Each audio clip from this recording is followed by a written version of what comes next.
Hello guys welcome to our channel. ఈ రోజు వీడియోలో అయితే లేటెస్ట్‌గా ఐడీఎఫ్‌సి బ్యాంక్ నుంచి అయితే జాబ్ రిక్రూట్‌మెంట్ అయితే వచ్చింది. సో, ఈ జాబ్ వచ్చేసరికి పాన్ ఇండియా జాబ్ అనమాట. ఇది కావాలంటే మీరు పార్ట్ టైమ్ చేసుకోవచ్చు. లేదంటే ఫుల్ టైమ్ చేసుకోవచ్చు. అండ్ మీరు వర్క్ ఫ్రమ్ హోమ్ కూడా చేసుకోవచ్చు. ఈ జాబ్ గురించి అయితే ఫుల్ డీటెయిల్స్ మాట్లాడుకునే ముందలైతే మన వీడియోని కొత్తగా ఎవరైనా చూసినట్లయితే వీడియోని లైక్ చేసి అయితే ఛానల్‌ని సబ్స్క్రైబ్ చేయండి. అండ్ ఈ జాబ్ గురించి ఫుల్ డీటెయిల్స్ అయితే ఎక్స్‌ప్లెయిన్ చేస్తాను. స్కిప్ చేయకుండా అయితే వినండి ప్రతి డీటెయిల్ అయితే. సో, ముందుగా అయితే ఈ జాబ్ అప్లై చేయడానికైతే మీరు గ్రాడ్యుయేట్ అయితే అయ్యుండాలి. ఎనీ డిగ్రీ అయినా గ్రాడ్యుయేట్ అయ్యుండాలి. అండ్ ఈ జాబ్ వచ్చేసరికి మీకు ఎక్స్‌పీరియన్స్ అయితే ఏం అవసరం లేదు. అండ్ కస్టమర్‌కి ఏదైనా ప్రాబ్లమ్ వస్తే ఆ ప్రాబ్లమ్‌ని క్వైరీని సాల్వ్ చేయడము.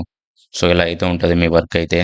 సో, మీరు వర్క్ చేసేటప్పుడైతే వీళ్ళైతే ముంగలగా ఒక 15 డేస్ అలా ట్రైనింగ్ అయితే ఇస్తారు. సో, ట్రైనింగ్ అయిపోయిన తర్వాత అయితే మీకు డైరెక్ట్‌గా జాబ్ అయితే ఉంటది. మీకు ట్రైనింగ్ పీరియడ్‌లో కూడా సాలరీ అయితే వస్తుంది. అండ్ ఈ జాబ్‌కొచ్చేసరికి ఎటువంటి బ్యాంకింగ్ సెక్టార్‌లో ప్రాబ్లమ్స్ వచ్చినా గానీ మీరైతే ఆ ప్రాబ్లమ్స్ సాల్వ్ చేయాలి.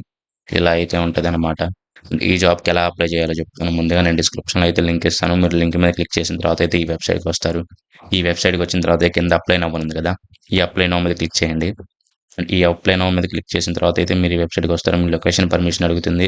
ఇలా కొట్టేసేయండి. అండ్ మీ ఈమెయిల్ అడ్రెస్ ఇవ్వండి. మీ ఈమెయిల్ అడ్రెస్ ఇచ్చి నెక్స్ట్ కొట్టేసేయండి. నేను నా ఈమెయిల్ అడ్రెస్ హైడ్ చేస్తున్నాను. సో, ఇక్కడ టర్మ్స్ అండ్ కండిషన్స్ అగ్రీ కొట్టేసి నెక్స్ట్ కొట్టేసేయండి. సో, ఓటీపీ అయితే వస్తుంది మీ మెయిల్‌కి ఒకటి. సో, ఓటీపీని సబ్మిట్ చేసిన తర్వాత అయితే మీ డీటెయిల్స్ అన్నీ అడుగుతుంది. Basic details. నేను ఓటీపీ కూడా సబ్మిట్ చేసి అయితే మీకు డైరెక్ట్ నెక్స్ట్ పేజ్‌లో అయితే చూపిస్తాను. సో, మీరు ఓటీపీ సబ్మిట్ చేసిన తర్వాత అయితే మీకైతే ఇలా వస్తుంది. మీ డీటెయిల్స్ అన్నీ ఇచ్చేసి సో, ఇలా అయితే ఈ డీటెయిల్స్ అన్నీ అయితే అప్లై చేయండి. ఈ పేజ్‌లో కూడా ఈ డీటెయిల్స్ అన్నీ అప్లై చేసి అయితే సబ్మిట్ కొట్టేసేయండి. వీలైనంత మంది అయితే అప్లై చేయండి. ఎటువంటి అప్లికేషన్ ఫీజు కూడా ఉండదు కాబట్టి చాలా బెస్ట్ ఆపర్చునిటీ. ఒక ట్రైల్ అయితే వేయండి. మంచి జాబ్ వస్తే వర్క్ ఫ్రమ్ హోమ్ పార్ట్ టైమ్‌లా కూడా చేసుకోవచ్చు అవసరమైతే. సో, ఈ వీడియో కింద గైస్ వీడియో గాని ఇన్ఫర్మేటివ్ కనిపిస్తే వీడియోని లైక్ చేసి ఛానల్ అయితే సబ్స్క్రైబ్ చేయండి. అండ్ నెక్స్ట్ వీడియోలో కలుద్దాం. బాయ్.